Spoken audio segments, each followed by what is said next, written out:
Hello, my name is Emma Sabo and I'd like to welcome you to our online tutorial on the basics of searching the PubMed database for journal articles. I'll show you how to conduct a keyword search and how to link through to subscribed full-text journal articles. Start at our website, michener.ca, and click on Students, and then Library. It's a good idea to bookmark this page as you will be coming back to it over and over again. Scroll down and click on the Journal Databases box, then select PubMed. At this point, if you're off campus, you'll be asked to authenticate with your network username and password, or your course assigned password if you're a continuing education student. This is not your Blackboard username and password. Enter your credentials and you'll be directed to PubMed. PubMed itself is not a full-text database. It's an index with over 24 million citations to the biomedical literature. If articles are subscribed to by Michener or are freely available, links to the articles will be visible. At the top, you'll see a keyword search box. You'll be searching in various fields of the article: the title, author, abstract, subject headings. Depending on your search, you can get just a few articles or several thousand. Let's work with a research question. Treatments available for avian influenza in infants, with articles limited to the last 10 years. Let's start with the general term influenza. As you type, you'll notice some choices show up. A quick glance will show you that avian influenza is one of the choices, so you can just click on that. You'll see that you have over 10,000 titles. One way to narrow this down is to add more terms. For our research question, we would add the word treatment, which will bring the result list down to about 3,600. Still too many to look through. If your research was more specific, for example, you were looking for a specific treatment, you can keep adding additional terms to narrow your list. Once you have your list, you can use the limits in the left column to narrow it down further. In the original research question, we only wanted articles from the last 10 years.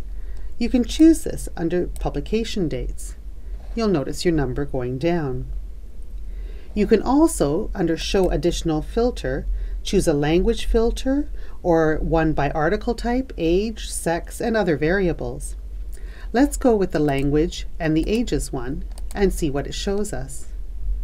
For language, we can select English if that's our preference. It's taken down several hundred actually. And in our original search question, we were looking for infants, so we can select that as well.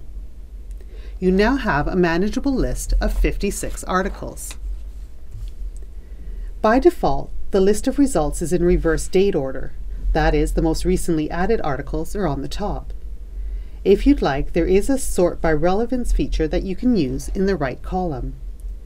PubMed will use an algorithm to rank the articles for you.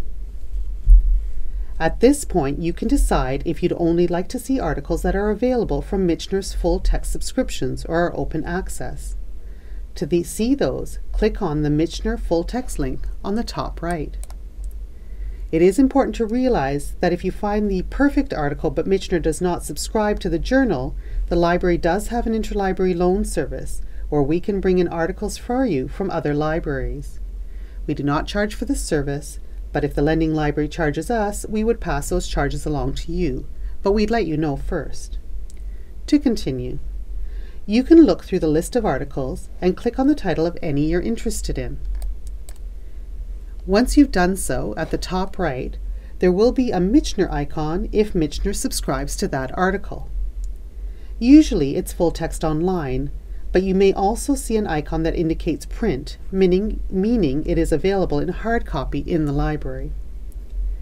Click on the Michener online link to get to something called Link Source. This acts as a pointer to the actual location of the article within our paid databases. Select a link to get to the article.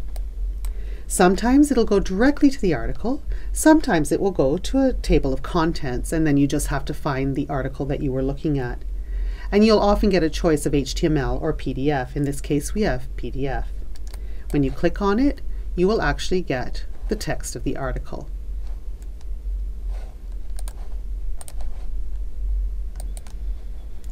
Let's go back to PubMed for just a couple of other things. If you find an article that captures what you really want, you can use the Similar Articles link to let PubMed do a new search that will find articles that are similar to the one you like. It's worth a try, especially if you're not getting a lot of applicable results from your original search. Finally, if you are done with a search and are moving on to another unrelated one, make sure to clear all your filters, otherwise they will apply to your new search. If you need assistance, LRC staff would be happy to help you. Thank you for watching the basics of searching for articles in PubMed.